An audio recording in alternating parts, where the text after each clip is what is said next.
Selamat siang semuanya. Saya coba share screen ya.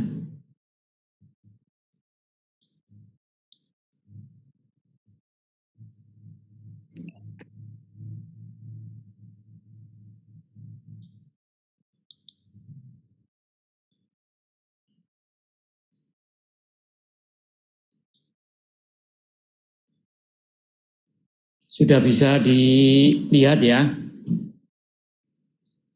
Sudah, Dok. Ada yang bisa ngasih suara? Sudah, Dokter. Oke, ya, makasih.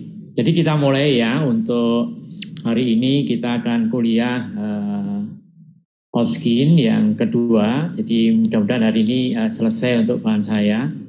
Nanti kalau ada yang mau minta materi kuliah yang kemarin pediatri, nanti salah satu ya, kirim WA, nanti saya share melalui WA yang minta.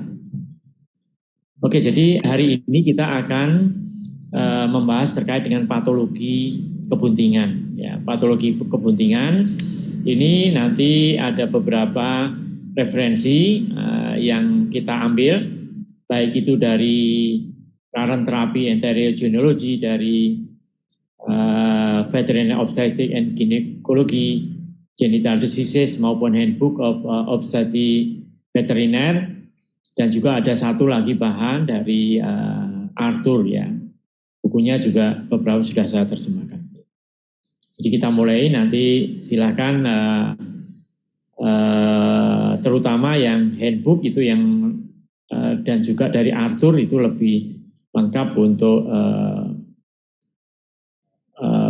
bahannya, tapi akan kami sharing di dalam materi PPT ini. Mudah-mudahan nanti belum sampai 1 jam selesai. Ya. Jadi ini yang kami judul untuk obstetrisi pada sapi untuk periode periparturien yang pertama. Kami punya 1 sampai 5, tapi ini nanti untuk bahan materi kuliah hari ini kita ambil yang periparturien yang 1, yang kemudian nanti kita tambahkan beberapa patologi kebuntingan yang sering terjadi pada sapi. Nah, periode prepartum, jadi ini sebelum hewan itu partus, ini ada beberapa inisiasi partulisi ya. Jadi inisiasi partulisi itu adalah cara untuk melakukan inisiasi untuk agar sapi bisa lahir. Kemudian yang kedua adalah stadium partulisi, ada stadium yang nanti kita bahas, kita ulang lagi ya, mungkin sudah di kuliah awal sebelum ke patologi kebuntingan kita mengulang sedikit. Dan juga abnormal partus, jadi abnormal partus itu ada kita kenal dengan dystocia atau dystocia ya, jadi kesulitan ataupun kelahiran yang abnormal. Kemudian baru kita periode setelah kelahiran, postpartum, dan juga beberapa kasus patologi kebuntingan ya, nanti kita lihat.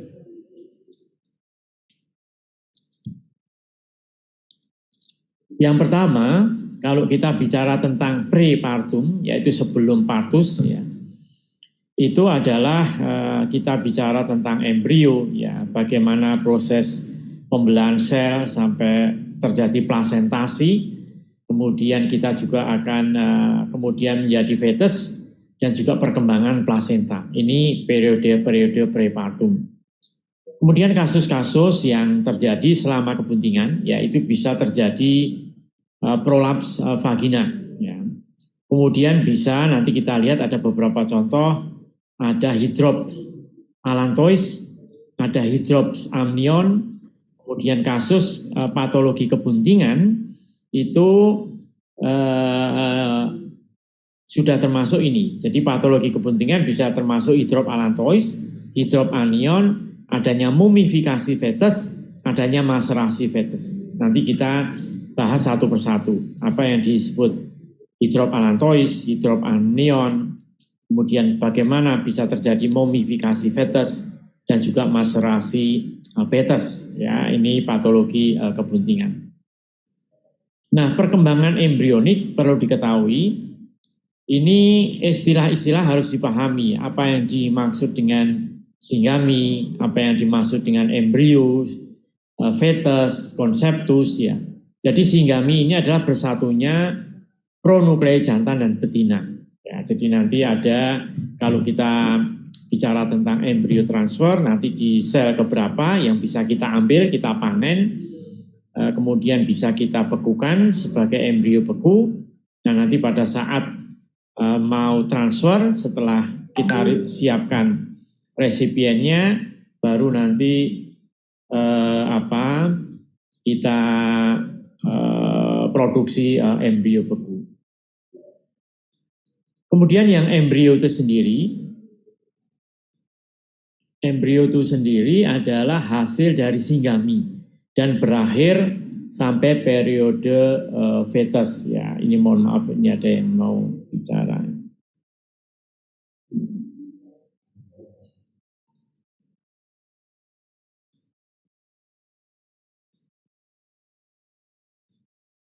Ya, saya lanjutkan. Jadi embrio itu adalah hasil dari singgami tadi ya, pembelahan sel dan berakhir sampai periode fetus. Nah, fetus itu adalah setelah organogenesis, yaitu selesai pada 45 hari. Barulah kita kenal dengan konseptus, yaitu semua produk dari konsepsi tadi. Jadi ini tahapannya tentang perkembangan embrio. Nah, perkembangan embrionik tadi ya itu tadi dengan adanya masuknya spermatozoa kepada ovum ataupun ootit, ya, setelah terjadi singgami membelah menjadi 2 sel, kita kenal dengan zigot. Kemudian 2 sel embrio kita kenal dengan blastomer, kemudian 4 sel, kemudian 8 sel, sampai membelah menjadi 16 sel embrio yang kita kenal dengan morula. Nah, dari morula itu kemudian terjadi blastosis, kemudian terjadilah pembelahan ataupun dari blastosis, ya. Kemudian menjadi tropoblast, ya. Jadi ini perkembangan embrionik yang kita gambarkan melalui skema. Nah, ini tadi saya sampaikan itu kita mengulang lagi, ya, terkait dengan ini kita bicara tentang patologi kebuntingan. Jadi ini hanya menjelaskan kapan blastosel, blastosol, ya, kemudian pembentukan endoderm fuse with the tropoblast, ya, kemudian juga membentuk yang lain. Jadi ini adalah proses yang tadi digambarkan dari pembelahan masing-masing sel. Jadi kalau kita lihat umur kebuntingan, kalau kita bicara pada sapi maka 9 bulan, ya. Jadi ini umur kebuntingan yang terus mendekati sampai mendekati kelahiran, dikaitkan dengan berat dalam gram, ya. Jadi berat badan fetus itu berkembang meningkat tajam setelah umur 185 hari. Jadi dia mulai mencapai puncaknya. Nah, kalau kita gambarkan dari umur 210 sampai dengan 270 hari, maka tadi kita lihat, ya, meningkatnya berat fetus itu 3 kalinya peningkatan dari fertilitasi ke umur 210 hari. Coba kita lihat lagi, ya, dari 210 hari di sini ini meningkatnya hampir 3 kali lipat, ya, mengarah ke maksimal di umur usia 260. Nah, ini gambarannya seperti ini, ya. Ini perkembangannya di dalam lingkaran. Ini adalah fetus, ya, umur 210 sampai dengan nanti plasentom, ini adalah uterus. Nah, perkembangan plasenta itu sendiri, pertama pembentukan vili ini kurang lebih terjadi 30 hari. Kemudian mulai melekat ke arah karunkula, ya, kurang lebih 33 sampai 36 hari. Kemudian plasentasi yang belum berkembang sempurna itu akan sampai akhir dari trimester pertama. Jadi kebuntingan itu ada 3 trimester, ya, trimester pertama, kedua, dan juga ketiga. Fungsi utama ini adalah pertukaran metabolik dan organ endokrin secara temporer, ya, untuk plasenta ini. Nah, ini gambarannya struktur daripada plasenta, ya. Jadi kita ingat ini ada korion, ada cairan allantoisnya, ini fetusnya, kemudian ini ada amnion. Jadi amnion itu adalah cairan yang melindungi fetus, kemudian di luar itu juga ada cairan allantois. Jadi ini plasenta, ya, masing-masing ada kotyledon dan karunkula, yaitu di sini, ya. Nah, apa fungsinya cairan amnionik? Cairan amnionik itu berasal dari saliva fetus dan juga sekresi membran amnionik. Sedangkan allantois yang di bawah tadi ini berasal dari ginjal fetus dan akan dikeluarkan melalui urakus. Jadi kalau kita lihat lagi, ini cairan amnionnya, ya, amnion ini adalah cairan allantois. Nah, perkembangan plasenta atau sebagai produksi hormon, organ endokrin ini punya peran yang sangat penting, ya. Jadi hormon-hormon yang dihasilkan ini akan berpengaruh pada fisiologi fetus dan juga fisiologi induk itu sendiri, ya. Yang diproduksi adalah progesteron ya, di plasenta ini, estrogen dan plasenta laktogen. Jadi ini kalau kita lihat durasi kebuntingannya adalah 9 bulan, maka untuk mempertahankan kebuntingan ini adalah hormon progesteron yang ada di sini. Ya, ini rata-rata besarannya 6 sampai 15 nanogram per mililiter. Ya. Kemudian juga estrogen, di sini ada estrogen, ini kurang lebih 300 pikogram per mililiter, dan ini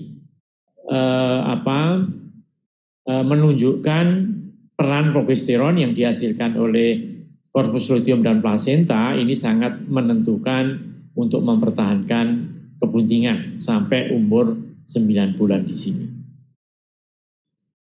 Kemudian juga ada produksi 17 alfa hidroksilase ini pada akhir kebuntingan ya. Kemudian produksi ini pada akhir kebuntingan ini disebabkan oleh adanya peningkatan ACTH-nya. Ya, jadi ini hormon-hormon yang berperanan di dalam perkembangan fetus maupun plasenta di sini. Nah, bisa terjadi pada saat bunting itu juga bisa terjadi prolaps vagina. Jadi prolaps vagina itu sebetulnya bisa terjadi tidak pada saat kebuntingan maupun bisa terjadi pada saat kebuntingan. Jadi kalau yang di sini kita bahas adalah pada saat sapi itu bunting, maka biasanya terjadi pada pertengahan sampai dengan akhir kebuntingan, ya, prolaps vagina. Karena ini diikuti dengan adanya pengejanan, kemudian keluar ya kontak yang jangka panjang dari estrogen, kemudian adanya tekanan yang meningkat dari abdomen, faktor predisposisi dari ras tertentu, kemudian juga diturunkan faktor keturunan. Ya, jadi ini kalau nanti Anda ikut koasistensi reproduksi, umumnya akan menemui kasus-kasus prolaps yang sering ya, prolaps pada vagina. Kemudian kalau sudah lahir bedetnya itu bisa terjadi prolaps uterus. Nah, prolaps vagina relatif mudah penanganannya karena hanya dibersihkan, kemudian direposisi, kemudian dijahit supaya tidak keluar kembali. Nah, ini metode yang sering kita gunakan. Setelah tadi terjadinya prolaps vagina, itu kita lakukan pemeriksaan rektal dulu ya, umur kebuntingan kita ketahui. Setelah kita yakin bahwa itu memang kondisi bunting, maka kita bersihkan prolaps ya, kemudian diberi lubrikan agar bisa kita dorong, direposisi masuk. Kemudian sebelumnya juga harus kita lakukan dengan epidural anestesi agar separuh ke belakang itu tidak merasa kesakitan pada saat kita manipulasi, pada saat kita jahit, ya itu tidak merasa kesakitan. Nah, setelah kita kembalikan reposisi, kemudian kita jahit dengan metode Boehner, ya kita jahit kanan kiri vulva, kemudian kita tarik, kita jahit, kita periksa apakah sudah betul posisi vaginanya. Kalau posisi benar itu berarti sudah bisa terjadi urinasi, ya, terjadi urinasi. Nah, kalau kita lihat ini benang Boehner, kita tusuk dari jarum Boehner ini, tusuk ke samping, kemudian ditarik ya benangnya ke sisi yang berikutnya. Kemudian kita ikat seperti ini. Jadi nanti ikatannya seperti ini, disimpulnya di sini. Jangan terlalu rapat, yang penting bisa urinasi. Ya, kalau sudah bisa urinasi, berarti sudah betul. Nanti pada saat mau menjelang kelahiran, usia-usia kebuntingan akhir, baru kita lepas, agar nanti bisa terjadi kelahiran normal. Nah, tadi ada hidrop, ya, hidrop allantois ya. Ini kasus dari distensi cairan 90%, yaitu dari cairan. Ya. kongenita dan jaringan konektif plasentasi, kemudian juga terjadinya perubahan struktural fungsional dari chorioallantoid tadi, sehingga terjadi dropsy atau hydrop allantois. Ya. Nah, hydrop allantois atau hydra allantois ini tanda-tanda klinisnya adalah sapi tidak mau makan, ya, menurunnya gerak rumennya, konstipasi,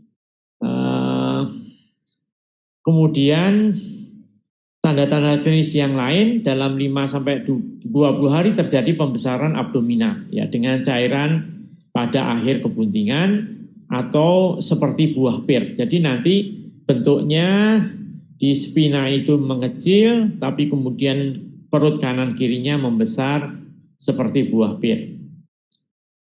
Dan juga nanti menjadi buncit dan terus tampak tegang saat dipalpasi. Fetus dan plasentom ini juga tidak terpalpasi karena perut yang begitu besarnya. Kemudian yang lain, nah ini contoh-contoh hydrop allantois ataupun hydra allantois. Ya, jadi seperti buah pir. Ya, jadi kalau ini menggembung dua begini, ya ini ya seperti buah pir.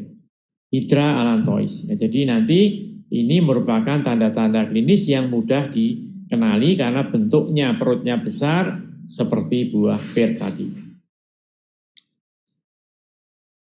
Nah, diferensial diagnosanya apa? Hydrop allantois ini.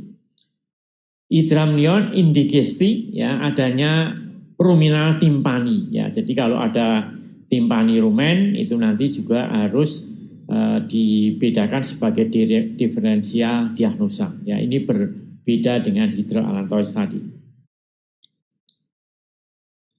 Kondisi patologi, ya, ini bisa akan terjadi abortus, ya, kemudian hernia abdominalis, mungkin bisa terjadi kematian dan bisa terjadi distokia. Ya.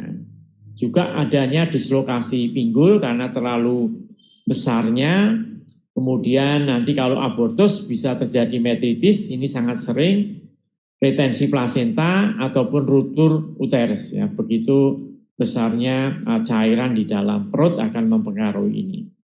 Bagaimana prognosis untuk kasus hydrop allantois, yaitu infausta, ya, karena begitu besarnya seperti buah pir, maka untuk hidup dan juga untuk fertilitas ke depan, ya, ini buruk atau kita kenal dengan infausta. Jadi ya nggak ada cara lain, ya, kecuali dipotong atau kalau enggak dilakukan operasi kalau misalnya anaknya sampai menjelang lahir masih hidup bisa dilakukan sesar. Ya. Tapi dengan kondisi yang sangat berat itu diagnosanya ataupun prognosisnya adalah infausta. Nah, apa disebut dengan hidroamnion? Ya, hidroamnion. Ini problemnya pada pedet 10% dari kasus adalah adanya tumpukan cairan atau pembesaran, ya, karena cairan. Bisa juga ini adalah karena abnormalitas turunan kongenital dan adanya akumulasi yang lambat dari cairan viskit pada akhir pertengahan kebuntingan, yaitu sampai 20-100 liter. Ya, ini juga sangat bisa ditemui juga di lapangan. Abdomen berbentuk buah pir, ya, harus dibedakan dengan hydrop allantois. Abdomen tidak setegang seperti pada hydrop allantois. Jadi abdomennya tidak setegang pada hydrop allantois. Fetus dan plasentom umumnya terpalpasi lewat rektum. Jadi kalau kita palpasi rektal, itu kita masih bisa memegang fetus ataupun plasentom yang bisa kita palpasi. Jadi walaupun sama-sama berbentuk buah pir, tapi abdomennya tidak setegang pada kasus hydrop allantois. Sehingga kita bisa palpasi rektal, kita bisa melihat plasentomnya, kita bisa mendiagnosa umur kebuntingan dan kondisi fetus yang kita raba. Nah, bagaimana penanganan keduanya ya untuk hidroalantois dan hidroamnion? Ini diselamatkan dengan cara dipotong, khususnya hidroalantois tadi karena infausta, jadi kita dorong untuk infausta, jadi kita potong. Pertama itu, yang kedua di drainase yang lambat dari cairan 80 sampai 100 liter. Jadi dikeluarkan cairannya. Kemudian baru diberi antibiotik. Kemudian kalau induk sudah waktunya partus ya diinduksi partus. Kemudian juga kita harus memonitor status cairan dan elektroniknya, dan kita bisa bantu intravena cairan yang biasanya diperlukan ya untuk mengganti dehidrasi karena kita mengeluarkan 80 sampai 100 liter, jadi cukup banyak yang kita keluarkan. Kita juga harus monitor tanda-tanda yang vital. Bantuan kelahiran melalui vagina ini tentu lebih diutamakan, khususnya untuk kejadian hidroamnion yang tadi tidak tegang. Kita bisa ini, dan pada saat waktunya kita bisa siap-siap ya untuk membantu apabila terjadi distokia ataupun kelainan pada posisi maupun postur anak ya. Jadi kita siapkan. Yang lain adalah mumifikasi fetus. Ini di beberapa rombongan koas juga baru saja menemukan kasus ini. Kejadiannya hanya 0,15 sampai 1,8%, terjadi antara 3 dan 8 bulan, dan juga kematian fetus tanpa luteolisis dan tidak adanya fetal death dan tidak ada bakteri pembusuk ya, sehingga dia mengalami mumifikasi. Jadi umumnya bentuknya masih bentuk fetus ataupun bedet, tetapi sudah mengeras seperti mumi. Ini akibat dari penurunan fungsi plasenta atau plasentanya mengalami radang atau terjadi abnormalitas genetik sehingga anak tidak berkembang, mati dan menjadi mumi. Kemudian bisa digunakan juga untuk pemberian prostaglandin pada pertengahan atau akhir kebuntingan. Ini kalau belum mengeras, itu nanti bisa dikeluarkan ataupun abortus ya oleh induk setelah kita injeksi dengan prostaglandin. Nah, kalau sudah keluar, pada saat mumifikasi fetus, kalau kita lihat melalui pemeriksaan kebuntingan, biasanya kalau pada anak yang normal ya itu kita meraba, kalau kebuntingan tua itu kita sudah bisa, tangan telapak kita sudah bisa merasakan adanya fremitus, yaitu detak aliran darah ya, fremitus. Itu pada saat mumifikasi, karena anaknya sudah mati dan menjadi mumi, maka tidak ada fremitus, ya tidak ada denyut nadi jantung daripada anak. Ya, fremitus tidak teraba. Kita bisa juga mempalpasi secara rektal, hanya ditemukan pengerasan dan tidak adanya gerakan dari anak, sehingga karena sudah menjadi mumi. Tadi diterapi dengan prostaglandin agar abortus, dan prognosisnya cukup bagus ya untuk fertilitas berikutnya. Jadi artinya kalau itu nanti bisa keluar ataupun kita lewat sesar untuk mengeluarkan ini, maka prognosis untuk kebuntingan berikutnya masih bagus. Ya, tidak perlu dikaling, tapi kita amati untuk proses kebuntingan berikutnya masih oke, ya, masih bagus. Nah, maserasi fetus ini juga nanti kalau Anda beruntung ya pada saat koas ini nanti akan menemukan beberapa kasus tadi ya, mumifikasi ataupun maserasi seperti ini. Penyebabnya sama dengan mumifikasi ya, kecuali kemungkinan masuknya bakteri melalui serviks yang membuka. Jadi kalau kita melakukan manipulasi pada saat kita lakukan misalnya inseminasi buatan ya, kemudian serviks tidak menutup sempurna, maka ada kemungkinan bakteri masuk dan juga membunuh fetus, kemudian terjadi maserasi ataupun seperti pemampatan daripada uterus sehingga terjadi maserasi fetus. Nah, beda dengan yang mumifikasi, kalau sudah terjadi maserasi fetus, maka prognosis untuk fertilitas berikutnya adalah jelek, ya. Jadi lebih baik dikaling, dipotong saja, karena nanti tidak baik untuk kebuntingan berikutnya. Jadi untuk indukan kurang baik. Nah, inisiasi partus ini apabila fetus tumbuh di luar kemampuan plasenta untuk mensuplai nutrisi dan oksigen, ya. Fetus akhirnya menjadi stres, maka ataupun ACTH dibebaskan untuk meningkatkan kortisol fetus, dan rata-rata durasi kebuntingannya adalah 280 hari dengan kisaran 275 sampai 291 hari.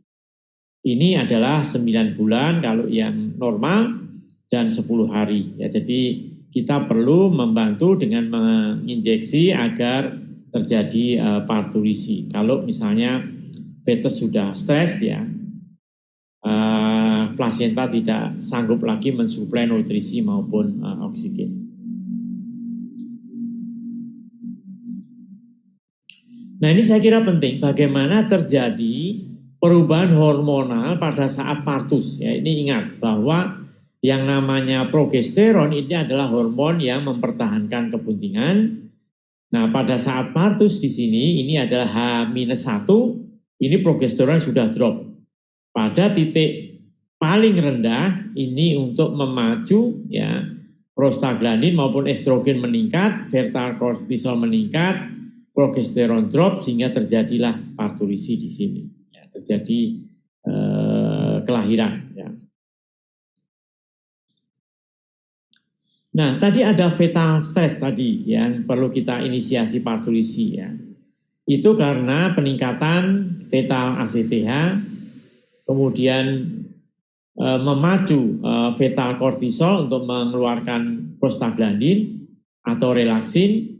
Prostaglandin akan memacu kontraksi miometrium, adanya tekanan, stimulasi pada serviks, meningkatkan oksitosin, maka ada tekanan yang maksimum, ya, untuk proses kelahiran, ya. Sehingga ini kita kategorikan dengan fetal yang mengalami stres. Fetal kortisol juga bisa memacu PGF2 alfa untuk melakukan luteolisis, ya, artinya korpus luteum sebagai penghasil progesteron untuk mempertahankan kebuntingan itu menjadi lisis, artinya produksi progesteronnya rendah, maka akan terjadi kematian fetal. Ya. Kemudian juga relaktin, stretching, kemudian ada plasenta, sekresi, lubrikasi, ya, sehingga terjadi kelahiran. Ya, artinya ini adalah proses bagaimana pengaruh dari hormon untuk menyebabkan peningkatan stres pada fetus.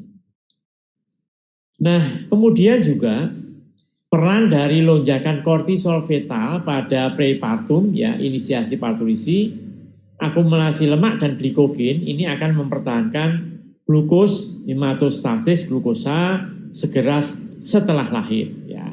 Maturasi tiroid, stimulasi insulin yang diproduksi oleh pankreas, dan juga stimulasi adrenal medula maturasi, yaitu adrenalin tersedia jika aspirasi terjadi, dan juga stimulasi maturasi paru dalam hubungannya dengan adrenalin. Nah, bagaimana dengan proses perubahan glandula mamari pada saat menjelang partulisi, ya. Peternak sudah sangat paham dan pengalaman sudah tahu. Jadi kalau umur sudah mendekati kelahiran, maka ambingnya akan turun, ya, akan membesar dan membengkak karena siap untuk memberikan nutrisi, memproduksi susu, kolostrum untuk menyelamatkan anaknya. Jadi sebelum partus, kalau pada sapi misalnya umur 8 bulan atau menjelang menuju ke 9 bulan, itu glandula mamarinya sudah membesar dan siap untuk memproduksi susu. Demikian juga dengan domba dan kambing. Oleh karena itu kalau mau memilih beli indukan yang bunting, maka lihat umur kebuntingannya berapa, ambingnya sudah membesar atau belum. Karena kalau umur 8 bulan pada sapi masih belum berkembang, maka ada kekhawatiran nanti tidak bisa merawat anaknya karena tidak produksi susunya kurang sehingga terjadi stunting bahkan mungkin kematian. Pembesaran 2-4 minggu menjelang partulisi. Jadi 2-4 minggu ataupun sekitar 1 bulan sebelum partus itu biasanya sudah terjadi pembesaran. Puting sudah terisi dan kerut-kerutnya sudah hilang karena sudah penuh ya. Udim sedang sampai mungkin muncul dari anterior sampai ke ambing dan kolostrum ada di dalam 48 jam. Jadi dalam pedoman peternak itu paling tidak di 24 jam pertama anak yang lahir itu harus mendapatkan kolostrum. Tahap-tahap partulisi yang normal, saya kira ini sudah dipelajari ya, eutosia pada kebuntingan normal ya. Stadium persiapan durasinya 3-6 jam, stadium 2 ruptur dari chorioallantois, kemudian terjadi ekspulsi daripada fetus, durasinya 0,1 jam dan baru stadium ketiga keluarnya plasenta. Durasinya adalah 6-24 jam. Nah kalau sampai 24 jam plasenta belum keluar, itu berarti ada retensi plasenta yang perlu perhatian dan penanganan segera. Nah involusi uterus adalah masa pasca melahirkan sampai uterus kembali ke keadaan normal untuk terjadi konsepsi berikutnya. Ya. Involusi uterus 35-45 hari, lahiran logia berakhir sampai 14 hari, dan yang paling sering berakhir 9 hari. Ovulasi pertama postpartum itu antara 14-16 hari. Jadi kalau misalnya anaknya mati, ya maka dia bisa dipersiapkan untuk kebuntingan berikutnya. Tetapi kalau sapi pedetnya lahir sehat, maka diberikan sampai ke penyapihan dan nanti baru dikawinkan kembali. Jadi untuk memperhatikan kepada anak.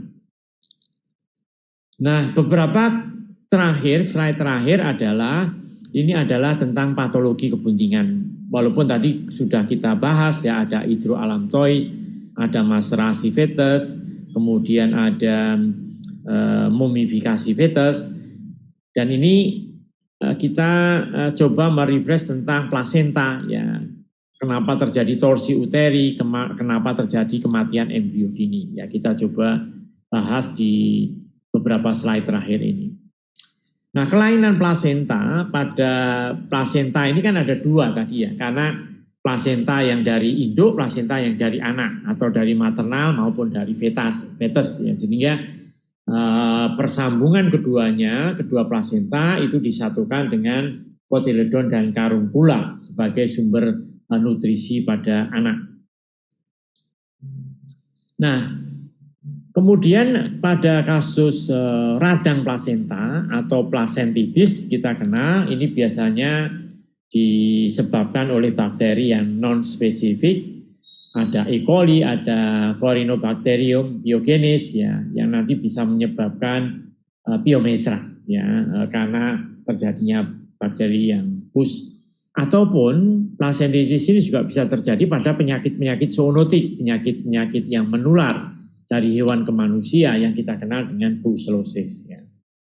Itu juga terjadi Nah, derajatnya plasentitis itu bisa ringan, bisa berat ya. Intinya harus pencegahannya menjaga sanitasi, ya kandang harus selalu bersih.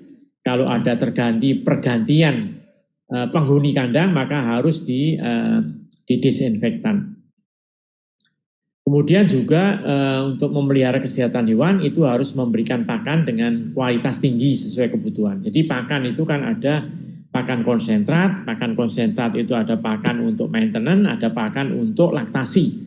Jadi silahkan pada 1 bulan menjelang kelahiran itu diberi pakan yang khusus untuk konsentrat untuk laktasi, ya, untuk persiapan anak dan juga tentu dengan hijauan yang sesuai. Pengobatan untuk pasensitis ini bisa antibiotik, ada kemoterapi biotika, ya, jadi ini bisa kita lakukan tergantung dari kondisi sapi. Nah juga metrorargia, ya ini trauma, jadi yang mengalami trauma itu bisa jatuh, ya bisa diseruduk, ya atau tertanduk di bagian perut oleh induk lain dan seterusnya. Ini menyebabkan perlukaan ya pada plasenta. Gejalanya keluar lendir kecoklatan sampai sedikit kemerahan, ya karena ini ada radang juga di sana. Terjadi pengeluaran darah yang berlebihan dari vulva, terutama bila induk sedang berbaring. Darah yang keluar dapat berbentuk cair ataupun gumpalan, dapat menyebabkan kematian, tergantung dari luka yang didapat. Ya. Kemudian yang lain, pengobatannya istirahatkan ya secara total, jangan melakukan eksplorasi rektal atau apalagi pervagina. Ya. Kalaupun terpaksa harus dilakukan pemeriksaan, maka dilakukan sekali saja. Bila sudah terjadi pembukaan serviks secara total, sebaiknya dilakukan induksi partus ataupun abortus, ya, abortus buatan. Jadi diinjeksi misalnya dengan prostaglandin, ya, agar bisa keluar. Kemudian bisa diberikan suntikan hemostatika, pengganti darah, ataupun berikan baloes pada punggung, ya, untuk menekan terjadinya perdarahan. Yang berikutnya adalah adanya tumor, ya tumor plasenta kita kenal dengan nama hipertrofi karunkula di uterus. Ini bisa membesar sampai 2,5 kg. Juga mola atau papilomata, ini pertumbuhan dari sel epitel dinding uterus atau sel telur yang telah dibuahi, kemudian embrio mati, tetapi pemberian nutrisi oleh darah tetap terjadi hingga tumbuh sehingga tenunan sebagai tenunan yang abnormal. Hemangioma dan juga karyoepitelioma ini keduanya masuk juga tumor jinak pada plasenta. Pertolongan ini sebaiknya ditunggu sampai fetus lahir, baru setelah itu dilakukan operasi. Ini mungkin beberapa slide terakhir lagi, hidrop selaput fetus. Jadi suatu keadaan di mana di dalam rongga perut fetus itu mengandung cairan yang berlebihan, ya. Ini banyak terjadi pada sapi dan domba, sapi dan kuda, tetapi jarang terjadi pada domba, kambing, babi, dan anjing. Akibatnya apa? Ini bisa menimbulkan kematian fetus sebelum masa graviditasnya berakhir, atau fetus dapat hidup terus sampai dilahirkan tetapi dalam kondisi yang lemah. Jadi ini juga berisiko. Penyebabnya ini adalah gangguan sirkulasi darah yang menuju ke fetus atau di dalam tubuh fetusnya sendiri, dan adanya cairan transdudation yang berlebihan karena pembendungan selaput fetus atau torsi daripada tali pusat. Gejalanya ini adalah perut yang bundar dan sangat besar. Bila perut ditepuk seperti suara tambur, ya, karena membesar, nafsu makan turun, hewan juga jadi kurus, terjadi pada kebuntingan 5 bulan lebih, dan tipe pernafasan kostal disertai sesak nafas ini juga terjadi, dapat terjadi abortus disertai kontraksi yang lemah. Diagnosa eksplorasi rektal, tidak terapa fetus, ya, uterus mengisi seluruh rongga perut dan juga rongga pelvis, dan juga selaput fetus tebal dan kurang padat, sedang cairan amnion dan aluntus berwarna keruh dan juga berbau amis. pertolongan bila didiagnosa dilakukan jauh sebelum lahir, maka akan pertama mengurangi volume cairan allantois dan amnion. Ya, pengambilan dilakukan seminggu sekali atau 2 kali seminggu sekali tergantung berat ringannya hidrop. Ya. Kemudian diadakan induksi partus. Ya. Kemudian cara dengan hormon stimulan untuk mengkontraksi uterus. Ya, jadi kita ada oksitosin ataupun hormon yang lain. Nah, torsi uterus ini adalah mungkin ini yang terakhir ya. Torsi ini adalah perputaran uterus yang sedang bunting pada sumbu yang memanjangnya. Ini terjadi banyak pada induk yang beranak satu, jarang terjadi pada anak banyak ya. Sering terjadi pada induk yang sudah beberapa kali melahirkan karena mungkin uterusnya kendor, dia lari misalnya ataupun berjalan di jalan yang tidak datar, ini juga bisa menyebabkan perputaran uterus. Nah, kasus torsio ini sering terjadi menjelang kelahiran. Kasus ini minimal terjadi di bulan ke-7, jadi pada kebuntingan yang tua. Penggolongannya torsi uteris sempurna itu bila perputarannya lebih dari 180 derajat.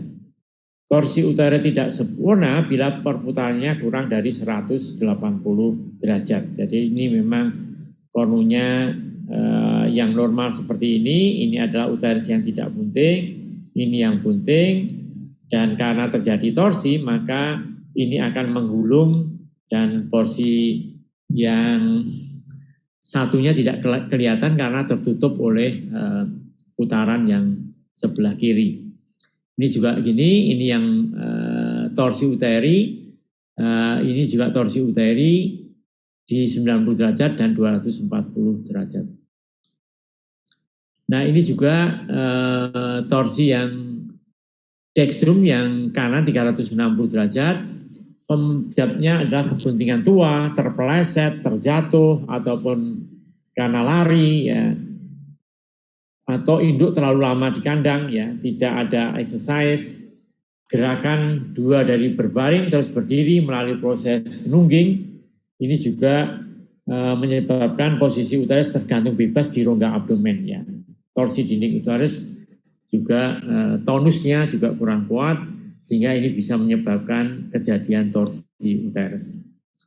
Gejalanya anoreksia, konstipasi, ya, kemudian maaf, ini udah. Nah, anoreksi, konstipasi, pernafasan cepat, suhu tubuh turun, dan kemungkinan kolik. Ya, jadi kolik ini bisa terjadi karena mungkin induk sangat kesakitan. Bisa dilakukan secara rektal, ada pintalan vagina, arteri uterina media menjadi tegang, sulit teraba, dan berdasarkan per vagina adanya perputaran dinding vagina. Jadi kalau kita melihat ada kelainan. Prognosis tergantung dari derajat rasionya, pertolongan bagaimana kita bisa memutar, ya, menggulingkan ini bisa dengan laparotomi, ya, kita operasi, kita betulkan, bisa dengan sekso sesar, diputar uterus, ya, jadi ini bisa dilakukan. Oke, saya kira demikian yang bisa kami sampaikan. Saya izin ini untuk saya keluarkan. Nanti kalau diperlukan silahkan nanti salah satu perwakilan untuk WA ke kami, nanti pediatri dan patologi kebuntingan nanti kami bisa share. Saya kira demikian yang bisa kami sampaikan. Semoga dua materi kuliah, pediatri dan patologi kebuntingan bisa dipahami dan nanti sampai ketemu di lain kesempatan. Demikian, terima kasih atas perhatiannya. Selamat belajar dan nanti silakan untuk WA saya, ya, untuk kalau mau diperlukan materi ini. Terima kasih. Terima kasih, dokter. Ya, terima kasih. Terima kasih, Prof. Saya izin di